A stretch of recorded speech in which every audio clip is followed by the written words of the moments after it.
अरे ए मर्दवा खेसारी, तोहके लाज शरम लागता कि ना हो? बीच रोड पे पटक देले बाड़। केहू देखी त का कही कि पेला पेली एक लोग के रोडे पे चलता।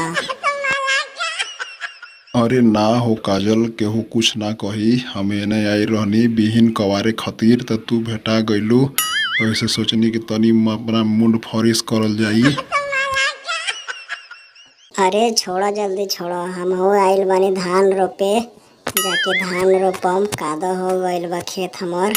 तो छोड़ दो, अभी बिहीन मत पारो, तू छाटो जल्दी। अरे काजल, बहुत दिन के बाद सटल बानी, काहे हटावतार हो? एक बार चलो और हो जाई हमनी के रोडे पर। अरे हमर खेसारी राजा, एके बार कइलो से अभी तक दर्द करता, दोबारा मत मांगो। चलो कहीं घूमल जाई। अरे काजल रानी, आज पीला पीला ड्रेस में एकदम बड़ा झकास लागतारू हो।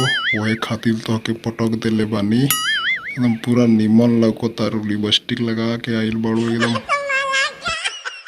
हाँ हाँ, तोहरा बारे हम जानता नहीं, खाली बहाना बनावेला आ कुछ करेला ना।